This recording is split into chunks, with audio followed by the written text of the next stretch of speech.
কোনো উদ্দেশ্য নাই। উদ্দেশ্য ছাড়া আপনি স্টেটমেন্ট কেন দিলেন? কেন দিছি জানি না। হ্যাঁ, কেন দিছি এটা তো জানি না। কেন দিছেন তাও জানেন না? আপনার নিউজটা তো এখন অন্য অন্য ইয়েতে প্যাটার্নে যাবে। যে মাদক সিন্ডিকেটের হচ্ছে যে হোতা, সেই ব্যক্তির হ্যাঁ চাপে পড়ে সোর্স হচ্ছে এখন তার পথ হুম, চেঞ্জ করেছে। হুম।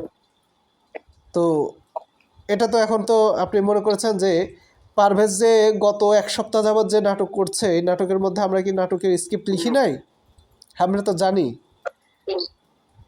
তো জানি যে পারভেজ এই ধরনের নাটকের ভেতরে আছে এবং ফেসবুকে কেন ওই পোস্টগুলো দিয়েছে এটা কি জানেন? নিউজটার মানে হাইড করার জন্য আপনাকে বিভিন্ন কথাবার্তা বলা, আপনার ঘরের ভেতরের তথ্য আপনি দিয়ে না আবার আপনি আবার এখন পিছপা নিবেন, এটা কি কখনো সম্ভব? এটা মানুষ মেনে নিবে? ওরা কি আপনার ভিডিও? আপনি যে কথাগুলো বলছেন সম্পূর্ণ তারা ভিডিও করছে। আমারে হ্যাঁ, কে বললো এই কথা?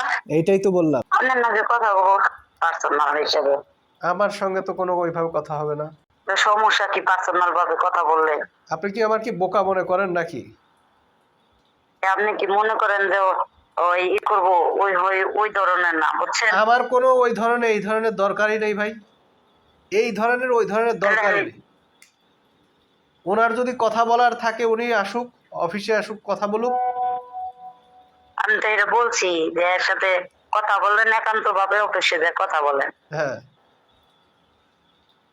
আমি বলছি মানে যেটা টুকু বল আপনি শুনবেন যে ঠিক আছে ভাই আপনি আমার অফিসে আসেন, একাই আসেন, সমস্যা না। হ্যাঁ, একই দিয়ে আপনারা ডাকছে যে আমার না হেন, তা তো না। আপনি ডাকেন যে ভাই আপনি আহেন, তাহলে আপনার সাথে বসে মোবাইলের কথা হারুম না।